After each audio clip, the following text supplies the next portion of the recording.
Roberts. Thank you for joining. We're really excited to have Debbie with us because she gives an excellent webinar and she just knows so much about everything, really.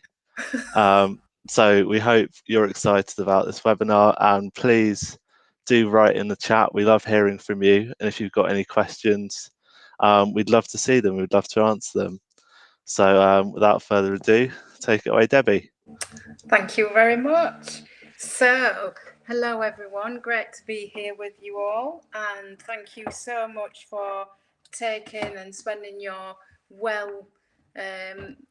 your valuable time to come and spend it here with us. And hello to everyone who is now just saying lots of places, Argentina, Turkey. So welcome to you all. I hope this webinar provides you with some information and some strategies and some techniques that you find useful and you can pass on and use back in the classroom or share with parents and carers as well.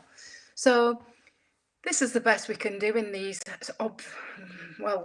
strange times really, aren't they? But at least we're together and we're sharing good practice. And just to follow on from what our lovely introducer from Macmillan has just said, I really value the sharing of good practice and the interaction that we have with each other as teachers. And that's something that I really have missed during this pandemic. The idea of not being able to be in the classroom or a workplace with lots of experienced and talented teachers like yourselves. And so please feel free to use that chat box. I really do appreciate it when you've got something to share, or you've got questions you'd like to ask, or you just want to query something or share good practice. So please feel free to use that chat box, and I will answer everything that I can. And if I can't, I'll get back to you at some point. I will provide you with the information that you need. So without further ado, let's move on, and welcome to all of you from Uruguay as well. Thank you for joining us. That's really good of you to spend your time with us. The main focus of this webinar, I feel, is to continue that support and provide this continuation. I think it's very important that we carry on supporting one another and that support doesn't just stop. And so for me, the main focus is that we're together, we're catching up, and we're sharing good practice. We will be looking at strategies and techniques to enhance skills-based learning, and there are good reasons for that at this moment in time. We do want to share good practice and to plan support for students to ultimately catch up and consolidate learning. So welcome to everyone, and carry on writing in that chat box. So my key message for this is students feel under pressure to catch up. Last week I was working with 5-year-olds in an outdoor play area, and one of the students actually told me that they were worried because they knew they'd missed a lot. And I said, how do you know you've missed a lot? Because my mum says I've missed a lot, my teacher says I've missed a lot.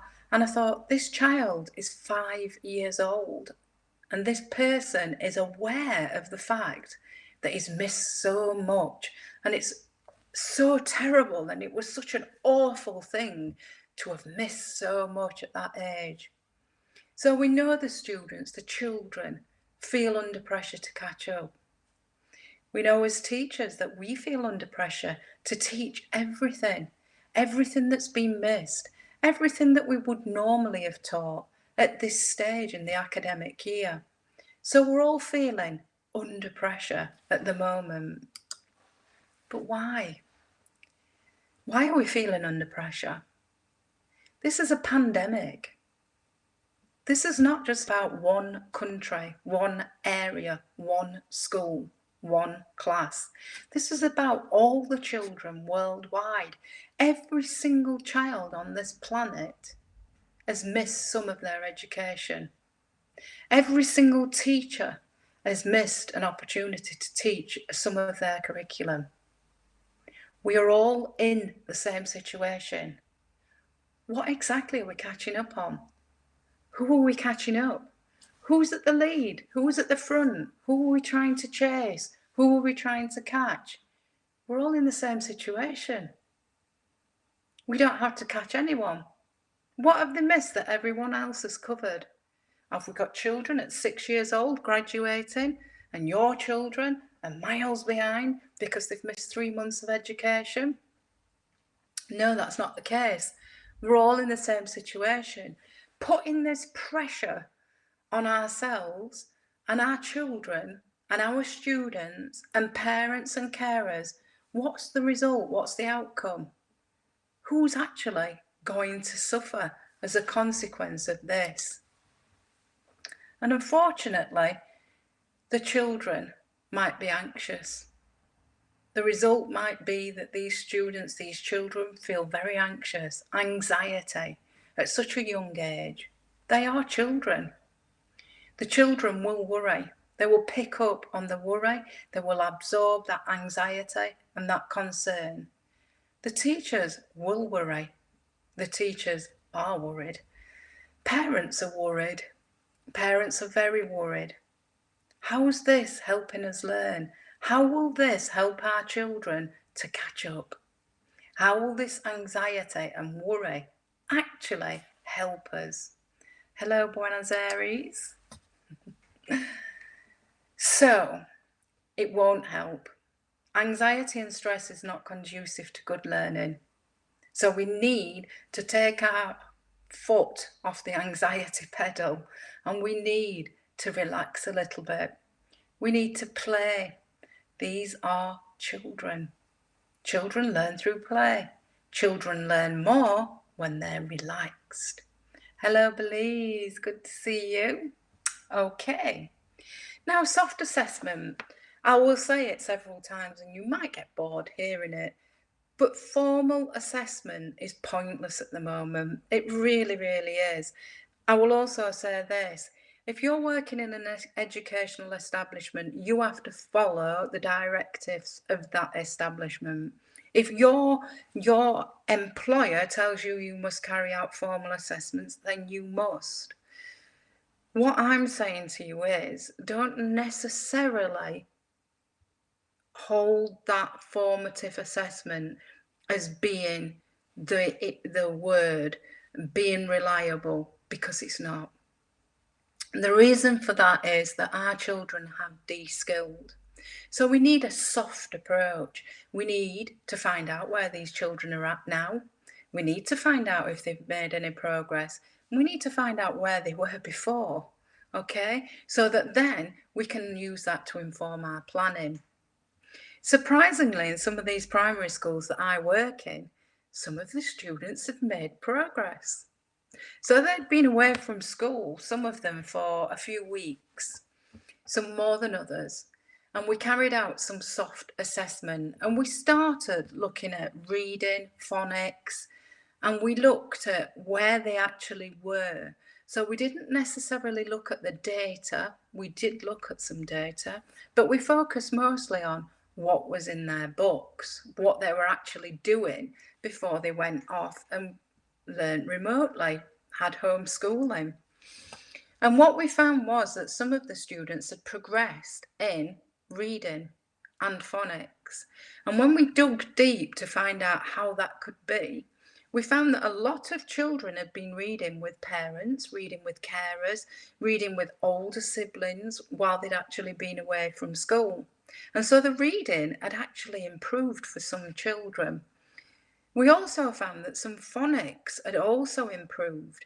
And when we questioned and dug deep into that, we found that some parents who'd been trying to work from home, working full time, trying to support their children, trying to homeschool as well, had carefully selected some programs on TV and online that were recommended by certain authorities, and they'd allowed their children to watch these programs while they worked. And they felt really guilty about it. But actually, it had worked because the children enjoyed it. They were working in a different environment, they were working at home. They were sat on a sofa, maybe, or a chair, or laid on the floor whilst they learned. Completely different environment, nice and relaxed, no pressure, and they absorbed information. And we need to take something from that. We need to take that forward. And we've found that there are a lot of positives that have come from this pandemic in education, and that might be one of them. A school that I support actually have banned tables and chairs in sort of key stage one from early years, preschool, up to sort of 6, 7 year olds. Are sat on floor cushions, sat on the floor, and they're actually seeing great progress. So we need to bear things like that in mind. Why do we need this pre-learning assessment? Why do we need to hit these children with assessment when they've been away from school, they come back, and then we start talking about assessment? Because we need to inform our planning, and we need to do that now more than we've ever done it before. We need to teach what they need to know. We can't afford to teach what they already know. We can't afford the time. I'm a curriculum developer as well as a teacher and an author. And I know that when I'm developing a curriculum for some countries, you develop to the maximum amount of time that will be directed to that subject area. And we know full well that a lot of schools will not have as much time, and so they will never get through the curriculum. We know that. As teachers, you look at your curriculum and you might think, that's impossible. I only teach literacy for 4 hours a week. How can I get through all that? So we know that we can't teach everything anyway, but we've been away from school for so much. We really know that we can't teach everything, and we certainly don't have the luxury of being able to teach things and go over things that we've already taught. We just don't have that luxury. And so this soft approach to assessment and pre-learning assessment is to inform, as it really is formative assessment. It is to inform what they need to know. And it might surprise you that they know some things that you think, well, I've not taught that, and they didn't get taught it last year. How do they know? Well, they've been working from home, and they could have been working with an older brother or sister who could have been working on something that they found interesting, and they have been self-taught. And so you might find that some children know things that you actually don't think they will. Or they might have seen something on TV or online that they found particularly interesting, and so they researched it and found out for themselves. Remember to avoid formal testing. Our students are out of that habit of studying hard and of sitting at a desk and a chair and applying themselves for X amount of minutes. Now, I've seen some assessments over the last few weeks at primary level, and some of them are 45 minutes long. Now, we know from the research and we know from our experience watching children learn, 45 minutes is far too long. A child cannot devote themselves to 45 minutes of concentration. It's medically impossible. It's not impossible, medically difficult, medically unlikely that a child would focus their attention for that length of time. So why are we doing it? 20-minute assessment, sat formally at a desk with a pen, working independently, is also very, very difficult at this time because our children have de-skilled, and we need to be mindful of that. So what can we do about it then? We're taking this soft approach to assessment, but what exactly will we do with it? Well, in literacy, we can assess easily or effectively, but it doesn't have to be a written test. The child does not have to sit at a desk and a chair for an extended amount of time. We can find out where they actually were to start with. That's a good foundation. We can see if they recall the skills or if there's any areas that need support. We can read together as a class. We can get used to reading again. We can get used to handling books again. We can get used to vocabulary and language. When we're writing, we can use temporary writing resources. ones that students know are not permanent. And so therefore they're not threatened, they're not under pressure, because they know they can throw it away. We can use post-its or sticky notes because students know it's a small piece of paper. They don't have to write lots and lots and lots on it because there isn't room to write lots and lots on it. And so it's not threatening. It's small and it's disposable. Using whiteboards or white boards, regardless, some people call them different things. It is a whiteboard. The students know that if they write something on there and it looks wrong, or they're not happy, or they're not confident, they can wipe it out. It's not permanent. So it gives them a little bit of confidence to try, and that supports their development massively. They can use these things and scrap paper and scraps of paper. They can work together with a buddy, with a partner, and they can ask them to peer assess. And then they can say, what do you think? Oh, I think this, but I think it might have been better if you'd have done this or this. Oh, do you mean like this? Yeah. And they're working together, they're collaborating, they're supporting each other. That's really, really valuable. And students learn from each other. Children learn more from each other because they're confident and they're relaxed.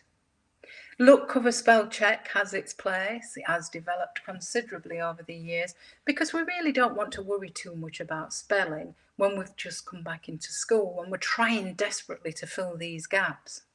We don't need to worry about spelling initially, but we will do eventually. Look, cover, spell check now can be used where a student just reads enough information from his notebook, from a student book, a textbook, from a note that you've given them. They just need to read as much as they can cover with their hand. When they've read it and absorbed it, they then tell their partner the important parts of what they've just read about. Their partner covers up the text so he knows how much they should have read, and they check if what they've been told, if that person actually really does understand and has really read that text, and then they discuss it. And the discussion is the valuable part because they discuss what they've read, they discuss their understanding of what they've read, and then they discuss why they think it could be different or why they think they should change things. So can you see how much information has been processed between these children? It's really valuable and it's very effective. In numeracy, again, don't formally assess, play. The children, we know the research tells us that children learn through play. So think about experiences, think about activities where children can actually learn number, use shape. Think about how, don't miss an opportunity. Play shop. Ask them after lunch, how much lunch, what did you have for lunch? I had an apple. How much apple did you eat? I ate about half of it. Oh, half of it. Is that the same as a percentage? What's a percentage? 50%, 25%, 40%. And challenge them to convert percentage to fraction. Again, I was working in this school last week and the children were really finding it difficult to convert a fraction to a percentage. They just couldn't see it. And it was something that they had been taught before they'd gone away from school, before they'd learned remotely. And they were very worried about it. They were telling me that we've done this, I should understand this, but I can't remember. And so we used paper plates, paper dinner plates, simply because someone had given me them. And as teachers, we're very thrifty. We don't throw anything away. And so I handed them out and I said, right, that's a full, that's a whole. Make it into a half, folded it. The whole is 100%. What's a half? A half of 150%. And on it went. And they became really confident. And then strangely enough, I was working in a secondary school with much older children. And they were having the same problem for something completely different. They were actually doing a chemistry lesson at the time. And I handed out the plates just to see what they did. Oh, miss, We're older than this. We're grown-ups. We don't do things like this anymore. But after playing around, having a laugh and a giggle, it suddenly dawned, it sunk in. Ah, yeah, I do remember. It's a half, it's 50%, and on it goes. And it was fun, it was less threatening, and it took literally less than 5 minutes. It might have taken me a lot longer than that to try and teach the whole class something that they clogged up here with. I don't understand. I can't do this. And actually, with a little bit of fun and engagement and hands-on activity, they were able to do it. And this is inquiry-based learning. Inquiry-based learning is where we have a hands-on experience and we try something and we use it and we manipulate it until we get the answer. We problem solve. Ask the students how long they've been away from school for, but obviously be sensitive. How long has the school been closed for? Answer in days, answer in months. Extra challenge for some children would be to answer in hours. Make a timeline of events during isolation. What did they do? What was it like at the beginning? What was it like towards the end? Were they ready to come back to school? What activities did they miss? What activities did they enjoy? Some children have really developed some skills in areas that they wouldn't have normally because they've had that experience.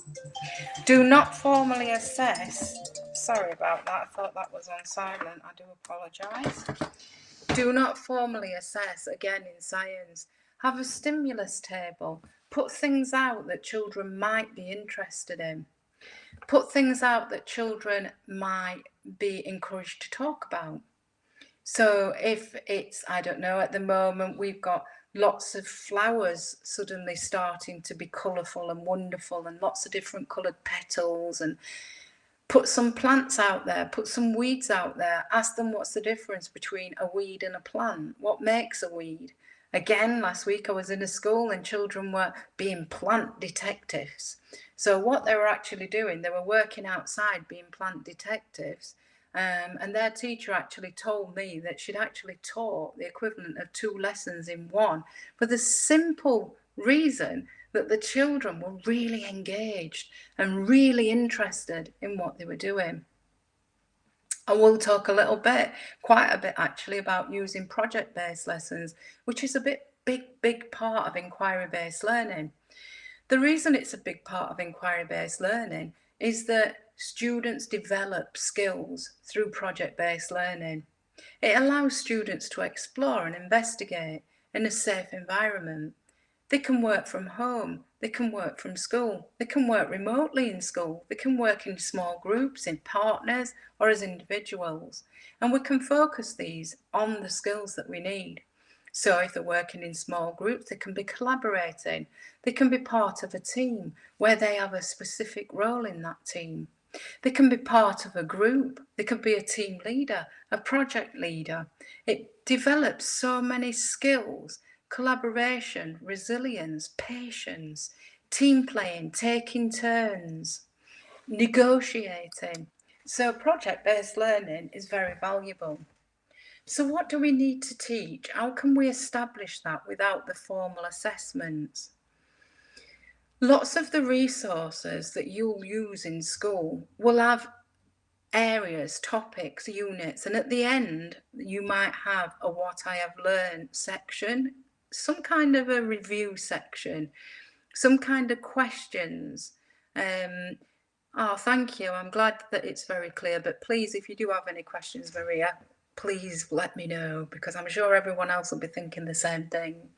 So if you do have some resources like this is actually taken, I think, from Max Science, and this is an opportunity for me to apologise to you. I am working from home, and so my resources are quite restricted and limited at the moment. So I have only actually got mostly science resources because I wrote lots of them. So I'm sorry, but a lot of them are science. But for what we're doing today, it's not about the content. The content's not important. It's about the skills and skilling students up so they can apply themselves to areas where they need further support, where they need to focus more of their attention.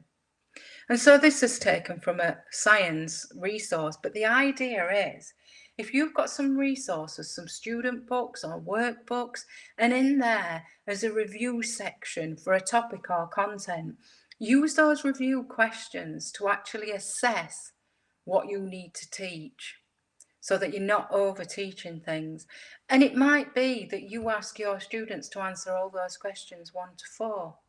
I've left them like this as a photograph of the book just to show you, to demonstrate that it is taken from a book, from a student book.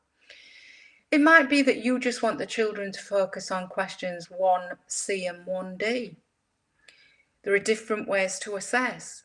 You might formally assess them where the children sit and independently read the questions and try to answer the questions.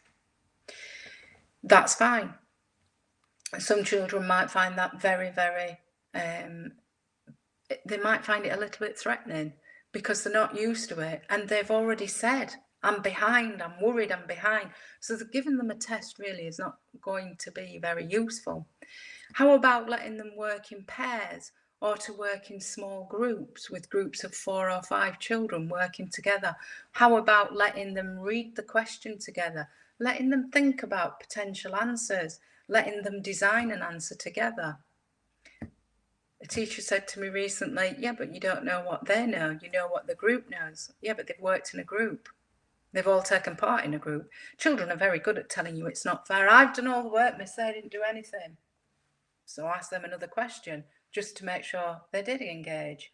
Plus, where are you when they're all working on these questions? You're in the classroom with the children.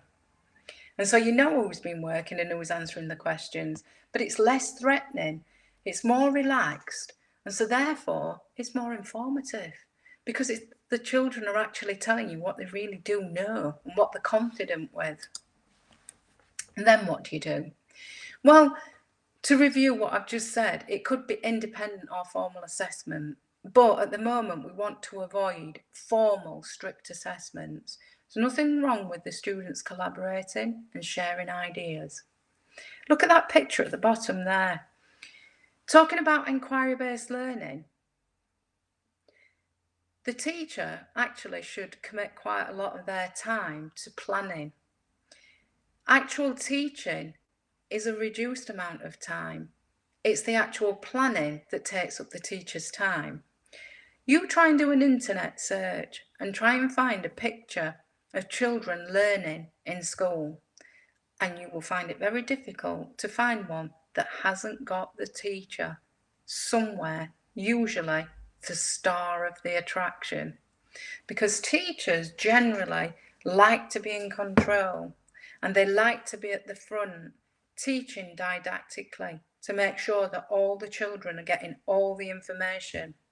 The lessons I've observed recently have been very much like that. And I think it's because teachers are so keen for children to catch up that they feel that they've got to teach it. They've got to teach it quickly and they've got to teach it efficiently. And they haven't got time to let the children learn for themselves. I observed a lesson that was very quick fired and the teacher was at the front and she was giving the facts, and now you need to turn to page 27 and answer questions 1 through to 6. And at the end of the lesson I said, what did you do there? Oh, I taught a lesson and a half. You taught a lesson and a half. Yes, I taught a lesson and a half from the curriculum. Okay, and how much did the children learn? Well, a lesson and a half. Really? How do you know? Because I taught it. There's a big difference between teaching and learning, don't you agree? You then, if you found areas that need support, you then plan your lessons accordingly.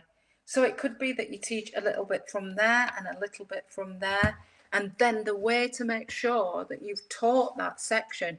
And it could be that the lessons split up into lots of different sections. It doesn't need to be that you teach a whole lesson to address an area of need. It could be that you just teach an area and then you give them a question. I usually use the same assessment question, because then we don't waste a lot of time with the children reading it and trying to work out what the question's asking them and what they need, how they need to answer it. Is it a multi-choice? Is it a written question? Am I filling in a table? Am I ticking a box? Am I writing down a letter? They've done all that. What all they'll focus on is the content, and the content that needs to be given in the answer. And so I find this teach and repeat really effective. And then you can look at the end at what have they actually learned about this unit. Now you can see I used this and I wanted to share it with you because look at the different ways of assessing there. We've got lots of colours, we've got diagrams, we've got making words from letters, we've got multi-choice options, we've got diagrams to be labelled, we've got questions about diagrams. So there's a lot going on there. And so you could actually use lots of different learning strategies to assess what they understand and what they have actually learned. And again, this can be as an independent student, it can be as a pair of students working together as a buddy team, or it could be to a small group or a large group of students. That's for you to differentiate. That's for you. You know your students, but they're the options that you can use. Again, after that, do you still need to reteach something? Now, we've already established and we've already said lots of the children have de-skilled. And in that de-skill, they might have de-skilled on some reading, they might have de-skilled on writing, on focusing, on being attentive, on actually just sitting there and concentrating. And so you might find that you've retaught it, but they still need some support. And using these, again, these assessment questions, you can then establish what they actually do need to be retaught or what they might need to reinforce or consolidate a little bit further. And so you might need to put a little bit more teaching time into that. But can you see that you're not teaching the whole thing to all of the children? If the children already know it, we don't need to teach it all, and you need to have the confidence to do that. Do you need to reassess? Well, if you're listening or watching them in an activity, if they're actually engaged in some activity, some investigation, some task, and you're listening and you can hear that they're using that vocabulary, they're explaining it simply, they're telling people about what a reflective material is. Reflection is a property. This mirror, this glass, this shiny surface is reflecting, but this piece of rubber, this piece of wood is not. You don't need to assess that, do you? You don't need to sit them down and get them to answer a question because you've just heard it for yourself. You've heard it and you've analysed what they've said. So using projects enhances skills, and we know that we need to focus on the skills a lot, especially now. Years ago, I started out as an inquiry-based practitioner. I'm very fortunate. I've had over 100 publications, and they've all, every single one of them, regardless of the age, which have been from early years right up until secondary school age, all of my resources, all of my books, all of my publications are inquiry-based. And the reason for that is we have no idea what the workplace is going to be like in years to come. Technology, everything is moving at such a rapid pace. Even though we've been in a pandemic, we've still made amazing discoveries. Technology is still moving quickly. And so we don't know where our children will be, but we do know that they'll need to problem solve. They'll have to have good ICT skills. They'll need to research. They'll need to communicate, collaborate. They'll need to be creative. We know this. So we're focusing on the skills in inquiry-based learning, but we're also supporting opportunities for students to become independent learners. So they can collaborate, they can communicate, but they can be independent. They're responsible for their learning. Learning is not done to them, learning is done with them, and they are part of a team. because they're in control. It's their learning journey. As I said to all my students, I've got my qualifications. You need to get yours now so that you've got options and you can make choices in your life ahead of you. And that's done through skills and inquiry-based learning. They can be used to assess understanding, because if we give out a project and we allow them to work on it independently, then we can assess what they already know and what they know well. It can help students to recall prior learning. I've never done that before in my life, miss. No one has ever taught me about percentages. Okay, so in this project, you need 20% water, 20% milkshake mix, and 60% ice, and then you can make ice cream, and then you can eat it. Suddenly they'll remember, oh yeah, I do remember doing percentages. Yeah, I can remember that. They'd be surprised what they can recall when they need to. Some projects, if you negotiate with the student, if you sit down with them and you say, okay, differentiating while we teach online. Depends what kind of teaching that you're doing online. If it's the face-to-face teaching, then you would differentiate in the same way that you would do in the classroom. If it's through activity-based teaching, so you might be taught a little bit of something, and then as in blended learning, you might then give them a task, and that task should be differentiated according to how well you know your students. So even though the planning is different, and even though I give you full credit for teaching online, because I've worked in teacher training for many years and I've never trained any teacher to be able to teach online. So you've had to develop these skills independently, really, and quite quickly. So I know that. But if you're teaching online and it's face to face almost, your students are all there and you're teaching a lesson, you would differentiate in the same way that you would in the classroom. If you're differentiating by outcome, you would be looking for slightly different resources or slightly different tasks that they complete. Okay, I hope that's answered that question, but I'm happy to come back to it if you want me to. So if you sat with your students and you said, we are going to learn through projects, it's project-based learning, how would you like to present your project? I'd like to do a wiki page, I'd like to do a poster, I'd like to make a Flickr book, I'm going to make a model. Okay, and I really need to assess this learning through this project by next Thursday. When could you actually complete it by? I'll complete it on Tuesday because on Wednesday I've got cricket. Okay, so we've made that deal. Now, can you see there that the child has got responsibility? They've got ownership. That project now belongs to them.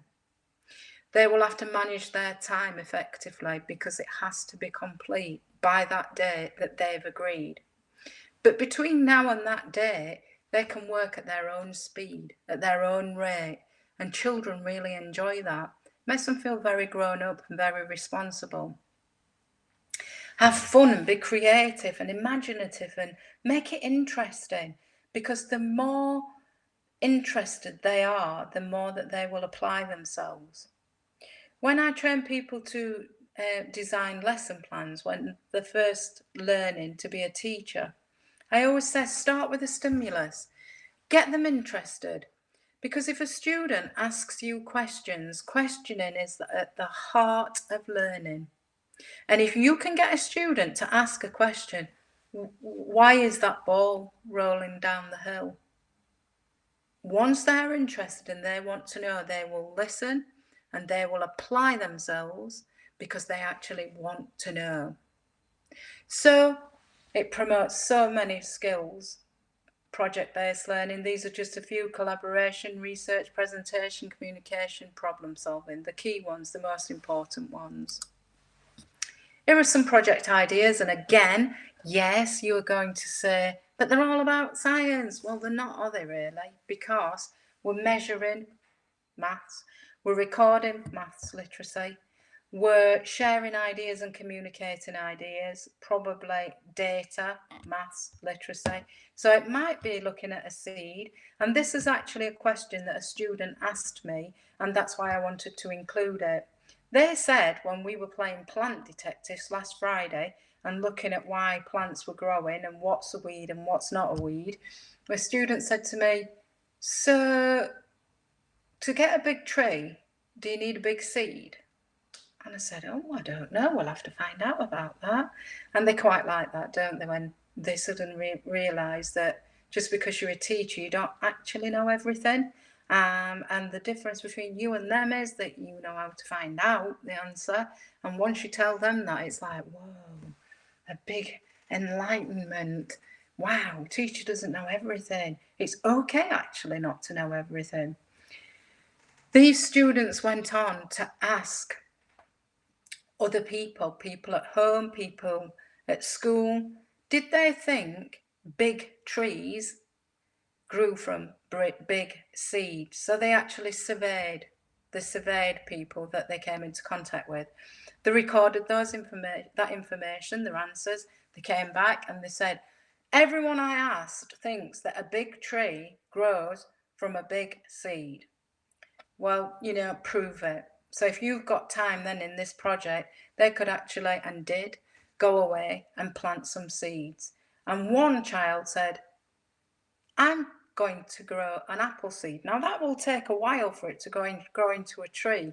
But if they care for it, they'll learn how to care for plants, how to give them the right environment to grow in, how to know how much water. They'll measure the plant as it grows, and yeah, they'll probably never see it produce fruit because it'll take a long time, but they will have learned a lot from that project, and it's a project that they actually asked and wanted to know about. This again, if you look in the blue speech bubbles, these are the skills that we can actually promote. Now, if you look at this, I just gave them pieces of cardboard, they cut them up, we named them each stage in the life cycle for a frog, a butterfly, and an egg, a chicken egg. When they actually drew the pictures, so the pictures helped them to remember. So I'm guessing they would look back in future and say, does the chrysalis come before the caterpillar or after the caterpillar? What is a chrysalis? I don't know what a chrysalis is. They could get this out and look at the picture. Yeah, I remember that. That's the horrible gloopy stuff that actually stuck to the twig when we got the butterfly house together. The interesting thing about this is, and I think this is really exciting, that these students were not told to number them.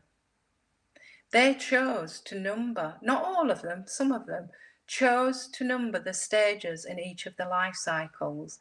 And I found that really interesting. And I asked them why.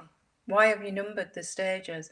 Oh, miss, so if I forget where the froglet came from, it's numbered. If I forget if the caterpillar came after the egg, it's numbered. So I know that the egg was number 1. I know that the caterpillar is number 2. And I know that the chrysalis is number 3. And number 4 is the butterfly. So I won't forget. And when I look back, I'll know that I'm right. Now, come on, smart primary school teachers. That's just not using number. And you might go, number 1 to 4, that's no good. No, it's probably not. It's the idea that they used the numbers. They actually used the numbers to help their learning. So in this, they've used some art, they have used communication, they have used number, and some of them even measured the wingspan of the butterflies, which wasn't easy if you look at the speed that a butterfly moves. But anyway, they did attempt to measure also. And that is another project idea. That could be a mini project. That could be something they did in the classroom as a reflection. If you've got butterflies or frog spawn, it might be a reflection on life cycles, or it could be a review point. Can you remember the life cycles of a butterfly? There you go. Make me a model of it. And that wouldn't take too long as a project or a home learning opportunity. And that actually would review. Do they know that? I don't need to teach that again. These are taken from some of the Max, I think they were Max Science cards, the box cards. And I found these really useful for, particularly if they're carrying out projects at home, because they're quite sturdy and because they're wipeable and things, they can actually take them home and it's pretty difficult to damage them. So you can say, what conditions do plants need to grow well? You can give them this card as their background information, their starting block, their foundation for this project. They might decide, oh yeah, that's got water and light and heat, that one hasn't, which one's the healthiest? Does that tell me what conditions they need? Does it tell me what conditions I need to research? Because the idea for this activity, for this project, would be to design an investigation to answer that question. And they might get time to actually carry out and test that investigation, or it might just be a design opportunity. It depends on your class, and you'd need to differentiate that, wouldn't you, really? Some children will be quite capable of doing that, and younger or less experienced children might not be able to. Again, if they're working from home, and project-based learning is really good, because remember, a lot of schools suddenly were at school in the afternoon and they were told school was closed and from tomorrow it would be remote learning. And lots of teachers really were lost and didn't know where to go and had to start planning really, really quickly. If you're planning projects as part of their learning, it's really easy because projects are very flexible. So what you've planned children to investigate, explore in the classroom can suddenly, quite easily, be adapted to be researched, studied at home. And students can still collaborate and communicate. I don't particularly promote this, but I have worked with lots of teachers recently who very successfully set up social media accounts, emailing systems where parents can communicate with the teacher, or parents can communicate with other parents and pass on information between groups of children who are actually collaborating on a project. They've done that successfully. I wouldn't know how to do that completely safely, but I'm telling you this because I know teachers that have managed it and they've done it really, really well. And the children have really enjoyed it and they've got a lot from it because they're working in a different environment. They're working with different equipment. And aren't children very good with ICT? My godson is 6 years old and he picked my smartphone up when I bought it recently. And within minutes, he was telling me things that my smartphone could do that I didn't realise it could do that. And he explained it really, really well. And he'd never had that smartphone. He'd never touched that smartphone. His parents or the people at school and things, he'd never seen one before, but he made sense of it directly. So I think we need to utilise that. I think we need to use the idea that children are so engaged and so interested in communication technology that we should actually use it as much as we possibly can safely. Here's another one. You can use this as a review point. Ask them to collaborate, work together to make a puppet show. If the puppets are not great at casting shadows, we suddenly know that they don't really understand how a shadow is made. And we can ask them, would there be a better material? What are the properties of a material that you need to cast a good shadow? Does it make any difference where the puppet is in terms of the source of light? If it's nearer the source of light, what happens to the shadow if it's further away? Can you measure that? Can you present your ideas? Can you make the shadow bigger? Can you make it smaller? Can you make it more intense? Can you make it darker by moving the source of light? These are all things that students can investigate and explore quite easily. These puppets don't have to be elaborate, do they, like this? They can use the hands. I've seen children making up some fantastic things using the fingers and the hands. Is the one that's something like that? I don't know, a duck or something.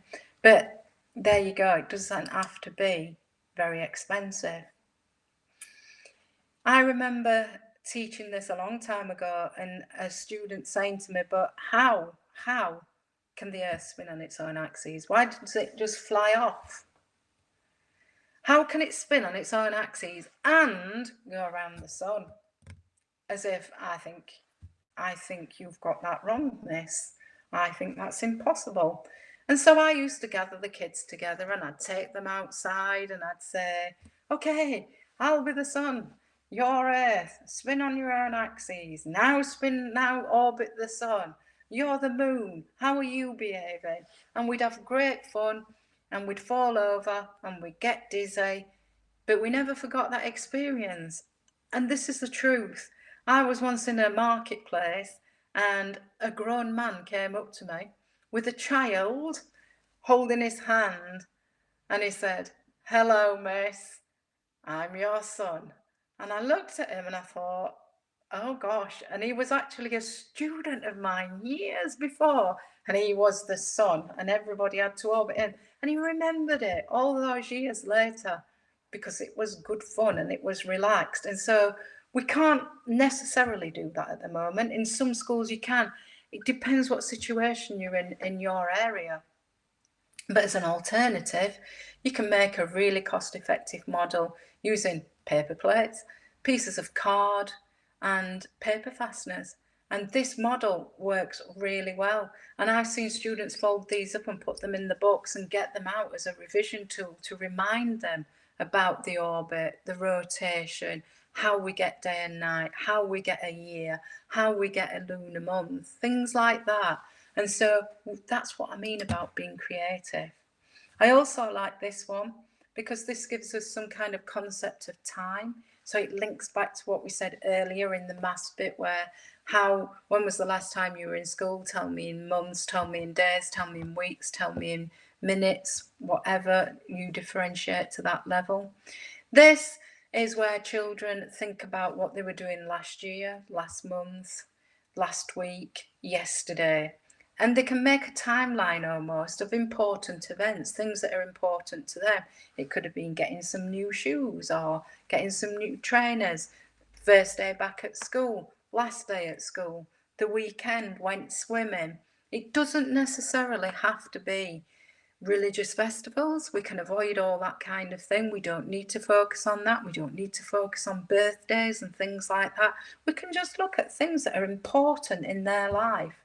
And children can cut pictures out, make collages, drawings, take photographs of themselves. Some students really enjoy doing that. This is me as a baby, this is me at 1 year, 2 years, and on it goes. And this is my granddad at 60 years. It doesn't matter so long as they're getting some kind of concept of time and how things change over time. And these time units of a year, of a month, come from the movement of our planet and the moon. States of matter again, how do we smell perfume? How do we smell our food cooking? These are all projects that children are quite interested in. They want to know why they can smell their food cooking. How long does it take to cross the room? How long does it take to get up to their bedroom? How long does it take to, can you smell food cooking in your classroom? Can you smell perfume? If you spray some air freshener, can you measure how long it takes for everyone in the room to be able to smell it? And why? Why does it smell? Why can you smell it? Is it a gas? Is it a liquid? Is it a solid that's moving? How long? Maths. Record it, report it, literacy. So again, it's not the subject content that's important, it's the skills that are important. And if you invest in the skills, you will see progress. And it is a big investment. We do have to train the children to learn in this way. It doesn't come naturally because they've probably never done it before, unless you've trained them or another teacher's trained them. But most children at the moment are learning in a very traditional didactic manner because teachers are worried and they're conscious that they need to put the information across quickly, when actually we know that that's not effective. And so if we can take a step back and be brave and let the children learn through hands-on activities, you will find that they will acquire skills and they will learn the content much quicker.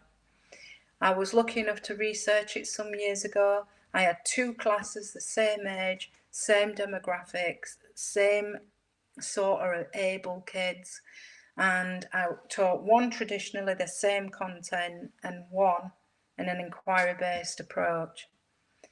In the first 6 weeks, the inquiry-based children regressed. They dropped grades. And after the first 6 weeks, they suddenly accelerated. And by the end of the year, much before the end of the year, by the end of the term, they'd all, every single one of them, had made progress. The one in the traditional classroom, most had made some progress. But in the inquiry-based classroom, all had made progress, and most had made unexpected progress. And that's the message. And they use those skills cross-curricular, and they use them for the rest of their lives. You've got lots of project-based resources on this PowerPoint. Students love making models like this, especially at home. The one with the heart with 3 bottles, straws, and coloured liquid, that works really well as well. That's on the internet, you can find that easily. These work fantastically well to show the diaphragm and how the diaphragm, it's the lungs, the movement, it causes the lungs to expand and fill with air. That's a really good activity. Children really enjoy that. And then reassess if you need to. Use the assessments for future planning. Plan effectively and plan realistically. Don't forget the challenges that we've all been under. Children have been challenged, staff have been challenged, parents have been challenged. Be sensitive, some have been challenged desperately. Let's all be kind to one another. Let's try to reduce this pressure and this stress that is not conducive to good learning. And let's try to stop competing with something that doesn't exist. We can't catch up because we're all catching up. So what exactly are we chasing? Stress and anxiety? I don't think that's in our plan. We come to the end of this webinar. Inquiry-based learning and inquiry skills would be a year course, and we've done a lot in an hour. So I've tried to give you lots of techniques and strategies. I do hope you found that useful. I've really enjoyed it. I hope you have. And over to the Macmillan team, and there are all the contact details that I'm sure they will explain to you. So thank you so much for spending your valuable time with us this afternoon. Thank you so much, Debbie. We've really enjoyed having you over the last couple of days, and you've done a great job. I know I've definitely learnt a lot over the course of these webinars. I'm sure that everyone else that has. I'm seeing some comments coming in from people saying that they've learnt a lot as well. So if anyone's got any more questions that come to them afterwards, then all our contact details are on the screen, our email address and Facebook account. And all there is to say really is thank you, Debbie, and thank you everyone for coming. It's been a pleasure. Absolutely. Thank you. And goodbye. Okay. Bye, everyone.